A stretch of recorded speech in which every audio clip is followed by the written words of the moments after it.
종교교육의 본질이 뭐라고 생각하세요? 15세기에 일어났던 카톨릭에서부터 우리 개혁자들이, 개신교들이 뛰쳐나왔어요. 그 종교개혁의 본질, 왜냐면 제가 신문에 봤는데 우리 은퇴자들 모임 있잖아요. 통합교단의 은퇴자들 모임이 한 연합회가 있다 그러더라고. 한 2,000명가량의 목회자들이, 은퇴한 목사님들이 은퇴자들 모임이 있어요. 그분들이 이번에 모이셔서 회의를 하신 다음에 발표를 하셨는데 뭐냐면 몽성교회 김상환 목사님의 세습은 문제가 없다. 그거에 대해서 왈가불가하지 말아라. 그리고 그거에 대해서 학생들이 그런 거에 관심을 갖거나 그러지 못하도록 신학교 교수들은 학생들을 잘 관리해야 된다. 그런 성명서를 냈더라고요. 종교개혁자들이 종교개혁을 하면서 여러분들이 생각하는 교회개혁의 어떤 교회가 바뀌어야 되는 부분에 있어서 여러 가지가 있죠, 물론. 그 안에 구조적인 문제나 여러 가지 문제가 있어요.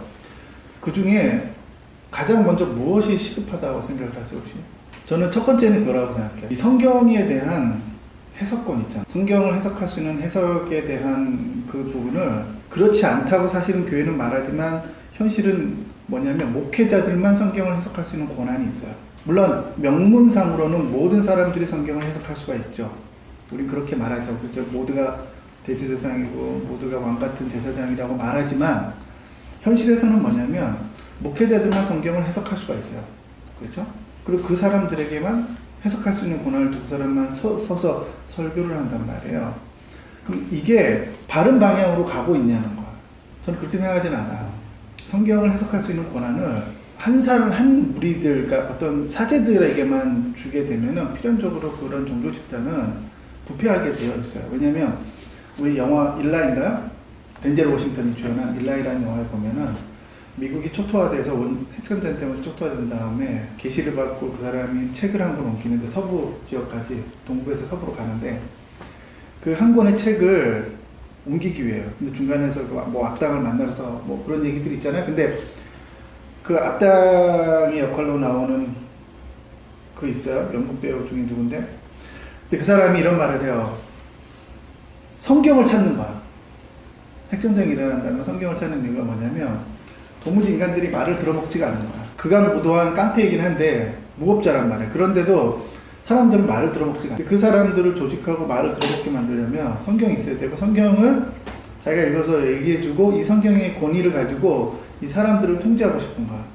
근데 그 성경을 못 찾잖아. 그거에 대한 이야기예요, 그 영화가. 말도 안 되는 이야기지만 근데 거기 영화를 보면 성경을 해석하는 것을 통해서 일반 사람들을 지배할 수 있다라고 하는 그런 컨셉이 거기에 나오게 돼요. 성경을 해석할 수 있다는 거는 되게 큰 권한이에요. 무슬림이 왜 저렇게 갈수록 멍청해지냐면 똑같아요. 율법 학자라 그래서 코란을 설명할 수 있는 사람들이 무리들이 있단 말이에요. 그러니까 그 사람들만 코란을 해석하는 거야.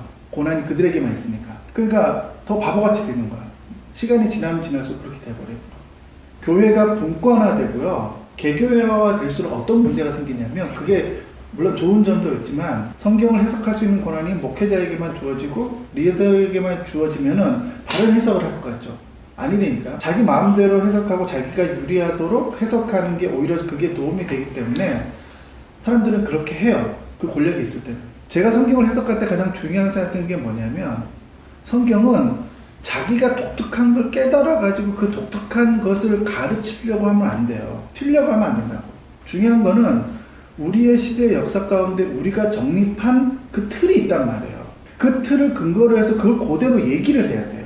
물론 그것을 적용할 때와 해석할 때는 약간의 변화가 있을 수는 있어요. 그 정도는 첨가할 수도 있지만 큰 틀에 있어서는 우리가 이런 식으로 성경을 해석한다라고 하는 그 틀을 이미 가지고 있는 거야. 우리나라 완전 개개주의자. 그렇게 되면은 무슨 말을 해도 그런 사람들이 오히려 통하는 거야. 그러니까 일반 사람들은 성경을 해석하지 않기로 결정을 했잖아요. 그래서 해석 권한을, 스트레스를, 자기의 의사결정권을 목회자에게 넘겨버리고 그러면은 교회가 잘 될 것 같죠.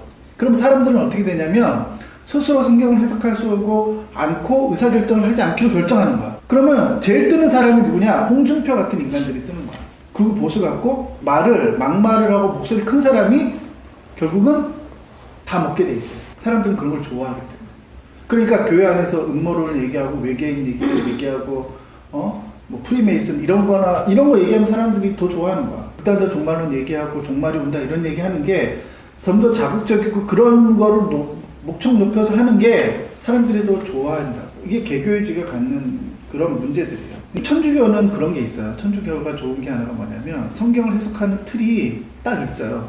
그럼 사제들도 자기가 개인적으로 뭔가를 얘기하는 게 아니라 그 천주교에서 내려온 그 성경 해석 틀이 있어요. 예를 들어서 동성애 문제가 나온다. 그러면은 개인적인 발언을 하는 게 아니라 본청에서 이거에 대해서 이렇게까지 발언해라. 그게 딱 내려오면은 거기까지만 얘기를 하는 거야. 그런 일관된 어떤 조직 시스템을 갖고 있잖아요. 근데 이제 개신교는 그런 게 없는 거야. 각자 그냥 말하는 거야. 근데 그게 가장 큰 문제라는 거죠. 그래서 이제 중요한 건 뭐냐면 진짜 개혁이 되려면 개신교도 하나의 전국적인 단위에 있어서 한기총 말고요.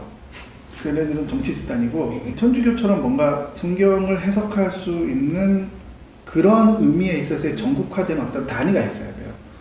역사와 계시의 확장성과 우리가 갖고 있는 그 역사 안에서 축적해 놓은 그 집단지성의 어떤 성경 해석적인 어떤 틀을 딱 주는 거야.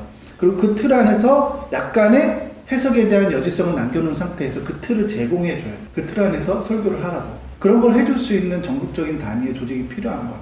근데 현실적으로 그건 불가능하고 지금의 현실로서는 거의 불가능에 가까워.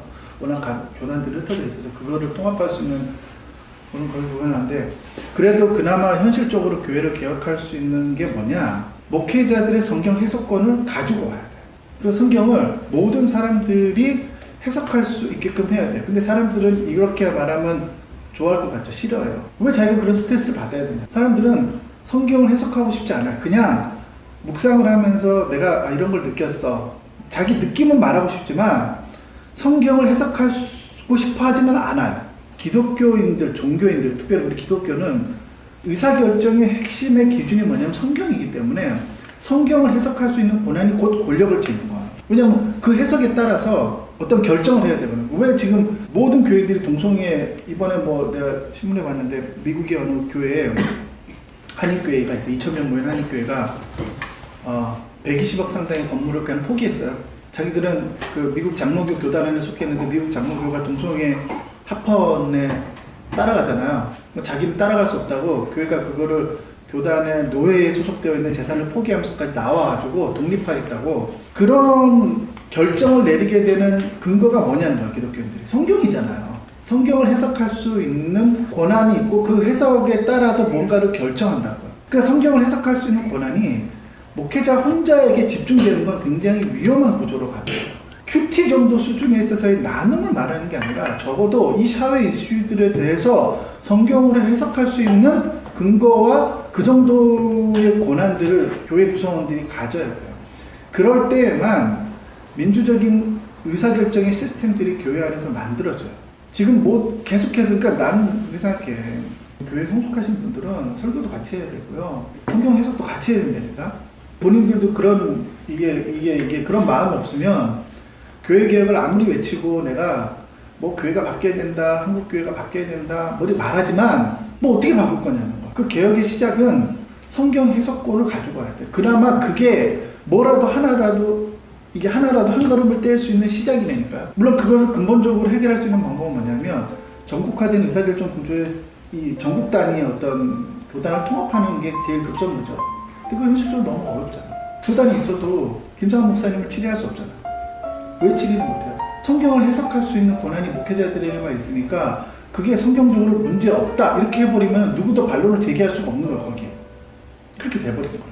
우리가 좀 그런 문제들에 대해서 생각을 좀 해야 될 것 같아요. 교회 개혁의 시작은 저는 그렇게 생각해요. 교회 모든 사람들이 성경을 해석할 수 있는 능력이 있어요. 그리고 목사들만, 사역자만 성경을 해석할 수 있는 권한을 뺏어서 개혁자들이 주장했던 게 뭐예요? 그들은 모든 사람들이 사제권, 모든 왕같은 제사장이라고 사제권을 가져왔지만 그들도 사실은 카토릭이랑 별 다를 바가 없었어요. 성경을 해석할 수 있는 권한을 나누지 않았거든요.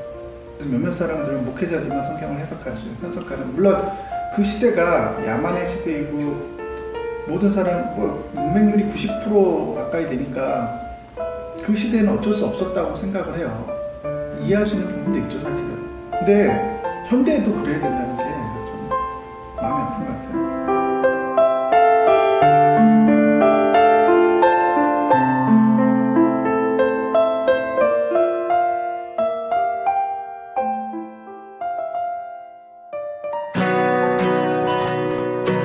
신앙터치를 후원하실 수 있습니다. 3번의 클릭으로 정기 후원자가 될 수 있는 방법 알려드리죠. 1번 미션 펀드를 검색한다. 2번 신앙터치를 찾으세요. 3번 후원을 클릭하시면 됩니다. 여러분의 후원이 질 높은 방송을 제작하는데 아주 소중하게 사용됩니다. 가나안 교인의 방송, 고민하는 그리스도인의 방송, 신앙터치가 여러분의 후원을 기다립니다. 저희의 마음을 터치 해주세요.